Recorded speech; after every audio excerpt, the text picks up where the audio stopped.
Welcome to a special edition of Bloomberg Business of Sports. I'm Jason Kelly, chief correspondent for Bloomberg Originals and the executive producer and host of The Deal and Power Players right here on Bloomberg. Recently, I got a chance to co-host the USC Next Level Sports Conference out in LA, alongside the deans of USC's Annenberg and Marshall schools. We had tons of interesting conversations around the intersection of business, sports, culture, technology, and media. And that included a live taping of Vibe Check. That's a new ESPN show that's streaming on Disney+. It's a different kind of sports talk and highlight show with a heavy emphasis on women's sports. And that day, I got a chance to sit down after the conference was over with hosts Elle Duncan, Chiney, Ogwumike, and Ari Chambers to get, well, a vibe check on Vibe Check, as well as their take on the stories of the day in women's sports. We went especially deep on the state of the WNBA, which all of them obviously have been watching closely. Ogwumike herself played in the league for 7 seasons. And let me tell you, they did not hold back about the drama in the W right now, especially as the current collective bargaining agreement is set to expire on October 31st. Take a listen. So, Elle, I'll start with you. Tell us about this show. What is it? What did you conceive of it, and how's it going? Yeah, so I think that the conception of this show was a space where, we could talk about women's sports, but talk about them from our own perspective. And I think, the goal in putting Vibe Check together was not that, we wanted to be super overly intentional about, let's get the female perspective. We are women, and so our perspective on sports, whether that be a women's sport or a male sport, will skew women and female because that's what we are. So for us, it was just more about being able to unpack more stories, bringing in amazing people like Ari, who has such a temperature on the women's sports culture and has for so many years, giving her a place where she could cook and have all of this information that she's got about whatever it is, from gymnastics to women's basketball. And I think that's, the ability to showcase all of this incredible women talent at ESPN was really probably the force multiplier of wanting to do this show, because in their respective roles, we're all sort of limited to the time that we have and the role that we have. But this is a place where everybody can come and unpack everything that they know in an environment that's super warm. And I think it's going pretty well, right? What do you think, Chiney? I think the vibes are high. Yeah. I always say the vibes are immaculate. Yeah. You asked about the inception or conception of it. It came from authenticity. Yeah. So, what were we working the tournament? We're working the NCAA tournament, and they give us so much content. And obviously, working with Andrea, it's like you're going into this basketball matrix. So, Elle needed an easy way to get our thoughts, because we're going to break, we're cutting through so many different games. And so she's like, let's just do something like a vibe check, where I give out 2 answers and you pick from them and see if you two are on the same vibe. Oh. So that was the start of Vibe Check, because both of us just can go into these basketball crazy dark corners. Yeah. But yeah. I remember the first one too. Do you remember what it was? No, what was it? It was, The refs. yes. The refs. Ari knows. I asked them, I go, what's going to be the second half storyline? 3, 2, 1. And they both said, the refs. I think Drea said the refs, and I said the referees. We got to work on our vibe. Yeah. Just shorten it. Right. But that's where it started, just seeing if we're on the same page. And from there, it was the most authentic thing. It created a greater space for more voices, more sports, and just for us to be ourselves. Yeah. Because oftentimes at ESPN, she's working SportsCenter. You're working 100 zillion different events. I'm working NBA.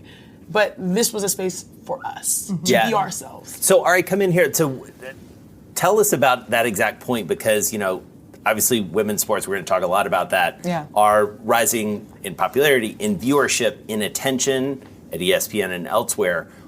How is that manifesting in your work, and how do you see it showing up? Well, because it's increasingly popular, I can change or transfer my energy from advocacy to storytelling. All I ever wanted to do was amplify and storytell around women's sports, women athletes. And Vibe Check gives me the opportunity to do that. We have this big comfy couch that Elle typically sits on with her feet up. And we bring in guests and get to just be the voice for them or help relay whatever they want to relay. And then we can share our perspectives. And I can focus on, with my great teammates, sharing instead of breaking down these doors. Yes, it exists to be the standard, be an innovative space, but it also exists as another megaphone for what we're already doing. Right. And that's interesting you frame it like that, because it does feel like they're, in the best possible way, when you turn on the show, everybody's sort of in. There's not sort of a like, okay, we're going to explain to you what's going on. It's like, welcome in, this is happening. So just like, and we've been felt that on stage. I mean, that feels very intentional, Chiney. Yeah, it absolutely is, because one, we understand that every second is an opportunity for us to talk about what we love. We don't take this for granted because it doesn't happen often. We're always a mix of people because we have so many amazing voices at ESPN and beyond that can be a part of it. So the moment we say show's on, we're in it. Elle always has something cooked up, some jokes, some scheme, some skit. I am already prepping for how I'm going to take down Drea in an argument. Ari is telling us what is the most important thing that happens in women's sports this day and communicating with guests she's known her whole life, basically. So I think we understand that the show is shorter than most, and so we want to give it the best punch ever, and that's why I think it's always. But even beyond that, us getting to know us, it's a bigger or a better space for you to know us as people. I look on the wall and I see a Stanford flag, I see Tennessee flag, I see all of Elle's ATL trinkets. I have an Outcast bobblehead. Literally, there are bobbleheads of Outcasts right there. Andre 3000 is right there. But it helps you get to know us better so that they have great platforms that they're going to continue to build. I'm still building mine, so it kind of adds to our credibility when we storytell around other ESPN entities. And so how does it fit in your minds? You work across all of these different aspects of ESPN. How does it fit into the ESPN ecosystem, which feels like it's changing every day? The media landscape is changing every day. Like, Elle, how do you see it sort of like fitting in or maybe defining where it's going? Yeah, it's actually by nature, a bit of a disruptor because it is one of the only studio shows that we put on Disney Plus, along with SC Plus, which premiered, a little bit before ours did as well. So I think that gives you like an ability to sort of merge the worlds of linear TV and digital. Ari is like a monster in the digital space. I've done more linear, although I've also dabbled in digital. You've done she's fantastic on social media and those things as well, but mostly her day job is social media. It's been really cool to see the different groups sort of come together and conceive what this would look like, knowing that it's on a streaming platform, but also like understanding that it is still TV and we still want to have the same goals, which is to educate, to entertain, to be fast-paced, to get big interviews, to talk about what's happening. So I would say in the space at ESPN, it's looked at incredibly favorably, and also it's become a bit of a destination for the women that work there. Yeah. Like the ones that haven't been on the show or hosted yet are like, when do I get my Vibe Check invite, right? Yeah. And I'm like, bring some stories. Like, tell them that you are interested and that you want to bring it to the table. But also for the women talent, they sit down and watch it with their families. Jess Mendoza was telling me she watches it with her family, and because they can't watch it live often, they can just turn it on Disney Plus and stream it after. There. Yep. Right. All right, so let's talk about the state of women's sports, if we can. Mm-hmm. Fascinating moment. Today we heard a lot of what was going on. You guys had Allie Riley on, literally days after her retirement from the NWSL with local team Angel City. We had Jess Smith from the Valkyries. It feels exciting, but also like a little bit precarious given everything that's going on with the W especially. I mean, Chiney, maybe start with you. The W, what should we be thinking right now? I mean, we're talking a week before the CBA is up. Wow. Yes. I have plenty of experience with the WNBA with change, considering that I was a member of the WNBPA. Yeah. My older sister is currently the president of the Players Association. But with great change comes great responsibility, but also it comes with disruption. You used the perfect word, Elle. I look at Angel City, and that was the blueprint for its time and considerably for the future with what is possible.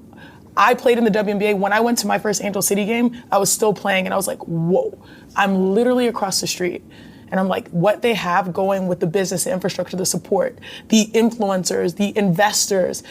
I brought some of my family to that game, and they're like, I didn't know this was possible in women's sports. Then you take that blueprint, literally, shout out to Jess Smith, and take it over to the Golden State Valkyries and build something that shocks a lot of people in its valuation.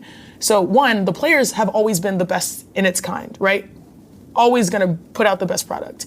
But now seeing the investment, that's been the biggest disruptor in the best way, because people are starting to see that you can get in on something right now that is huge for years to come. It's a generational asset. And I do believe that's transforming, above all sports, the future of the industry. NFL's at its peak, NBA's at its peak, NHL at its peak. Women's sports is rising, and we're seeing that generational change through disruption, positive disruption, good leadership.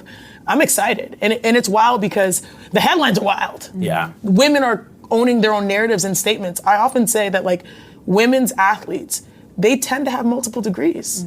They know what they're doing. They understand that their power is in the collective. It's unlike anything we've ever witnessed before. We're glad to be storytellers of it. But I do think that we will continue, and I say we because I can never say, like, I'm on the other side of a journalist. You earned that right to say we, girl. Some people say, I don't know how it is. But I'm excited for the future because the business is booming, the players are becoming worldwide stars, and the sky is truly the limit, and we'll see where it goes. How worried are you about this? I knew you were going to come back to me on that. I'll say this. Every day, things change. But one thing I do know for sure is that everyone wants to keep the product on the floor. We just, and I say we again, languages have to be spoken that are the same. I think that there was a huge moment, obviously, with Nafisa Collier putting out her statements. While that was quite a bit to process, particularly from the league standpoint, it did create an opportunity to reset. Yeah. And right now, it's crunch time. And hopefully all parties, which I believe they are working towards reconciliation and moving forward, because this is the momentum that women's sports has been dreaming of. And it's not just basketball. This is a moment that will define women's sports by the CBA, bigger paid maternity leave, opportunities for veterans when they're done playing. There's so many intricacies that touch the workplace overall, not just sports. So the time is now. Every day it's like a coin flip. But I do think they have the same goal. Now it's time for them to speak the same language. All right, what do you think? I mean, you understand sort of the landscape of women's sports as well as anyone. And she can be way more real than me. What do you think? As far as revenue, I remember having conversations with people in 2018 saying the cost of inaction is greater than the risk, right? And you see the return on investment in people like Mark Davis, who bought the Aces for $2 million? 2021. It was like $2 million. $200+ million. It's a ridiculously great investment to have. Now, as far as the CBA, I am not as close as Chiney is in it. I will say historically they have not met the deadline, but they have come into a consensus before the season starts. Knowing what they're up against between expansion draft, free agency, and the trajectory that women's sports is right now, they want a common goal to keep the product on the floor. To reiterate, but what's Chiney's point. The vibes from the players? No one's closer to more players than you. The players. I'll quote NECA. NECA told me that for the first time they have a real strong foundation that they're unwilling to waver in their foundational requests, right? But the players who can't be as NECA's a president for a reason, right? So the players are feeling like, okay, no, we're worth this. We're not going to stop until we get the demands. We're going to demand this. But the collective bargaining agreement is a bargain. It's going to have a little give and take, but the value is there.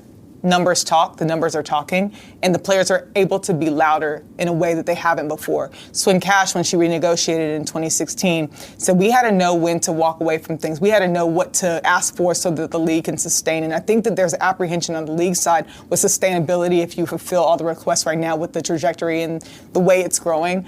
But the reality is, how long do you lean on skepticism before you completely make your product that's so great feel less than what they deserve? Yeah. To echo what they're saying, I did talk to Sue Bird recently on her podcast, and I thought one of the things that she said that stood out to her about this negotiation, and she couldn't get much into it, she is part owner, right? But she was just really inspired by the interest from the players. Mm-hmm. She's like, I remember past CBAs. Like, Child, they wouldn't even answer the phone for the little meeting. She was like, they wouldn't answer the phone. They wouldn't show up to meetings. They didn't. She's like, I don't even know if I knew who my team rep was for the first part of my career. She was like, just because there was just almost this hopelessness of like, well, they're not going to give us anything. Or anyway. we're at the mercy of. Yes, like we can't be audacious enough to ask for anything. So what's the freaking point? And so for her to see the engagement from the players and to see the confidence to stand up there and say like, this is what we deserve. These are the non-negotiables. This is what we want. To see the bold movement of the T-shirts and the speaking. She said that, and I think that's probably what's been the biggest difference. Yeah.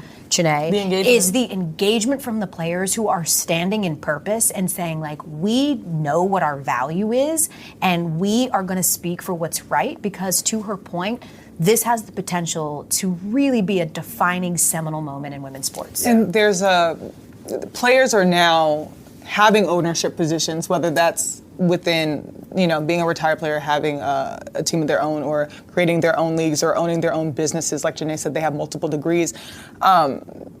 They're challenging, because the league is the mouthpiece for the owners. So they're challenging the conventional thought of, we cannot accommodate this because this is not how the business model is, when you have them running businesses now. So it's just a stronger business sense and grasp for what the reality of the landscape is reflected when they're coming to an agreement. Yeah, it's such an interesting point, because in sports writ large, not just women's sports, you now have athletes with economic interest and economic that's what it is. power that literally they've never had before. Whether, today, Chris Paul, Maria Sharapova, the three of you, it's an entirely different landscape when it comes to athletes and the business of sports. You have players that are multi-million-dollar brands that understand their worth.